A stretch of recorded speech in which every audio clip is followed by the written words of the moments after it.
नमस्कार मंडळी, स्वाद रेसिपीमध्ये तुमचं स्वागत आहे। आज आपण बनवणार आहोत शेवयाची खीर।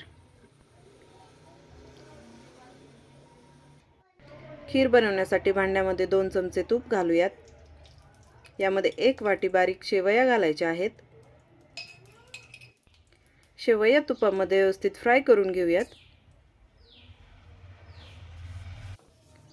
तुपामध्ये शेवया सोनेरी रंगाच्या होईपर्यंत भाजून घ्यायच्या आहेत।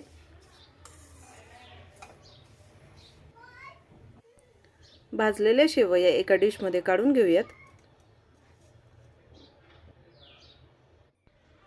त्याच भांड्यामध्ये आपण अर्धा लिटर दूध घेतलेलं आहे। दूध उकळायला लागलं की यामध्ये भाजून घेतलेल्या शेवया घालायच्या आहेत। मऊ होईपर्यंत शेवया शिजवून घ्यायच्या आहेत।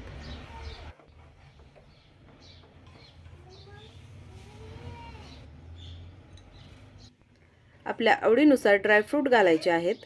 वेलची पावडर घालूयात। अर्धी वाटी साखर घालायची आहे। घट्टसर होईपर्यंत खीर चांगली शिजवून घ्यायची आहे। आपली शेवयाची खीर तयार झालेली आहे। ही थंड करून सर्व केल्यानंतर आणखीच सुरेख लागते। तुम्हाला जर ही रेसिपी आवडली असेल तर चॅनलला सबस्क्राइब करा, व्हिडिओला लाईक आणि शेअर करा। धन्यवाद।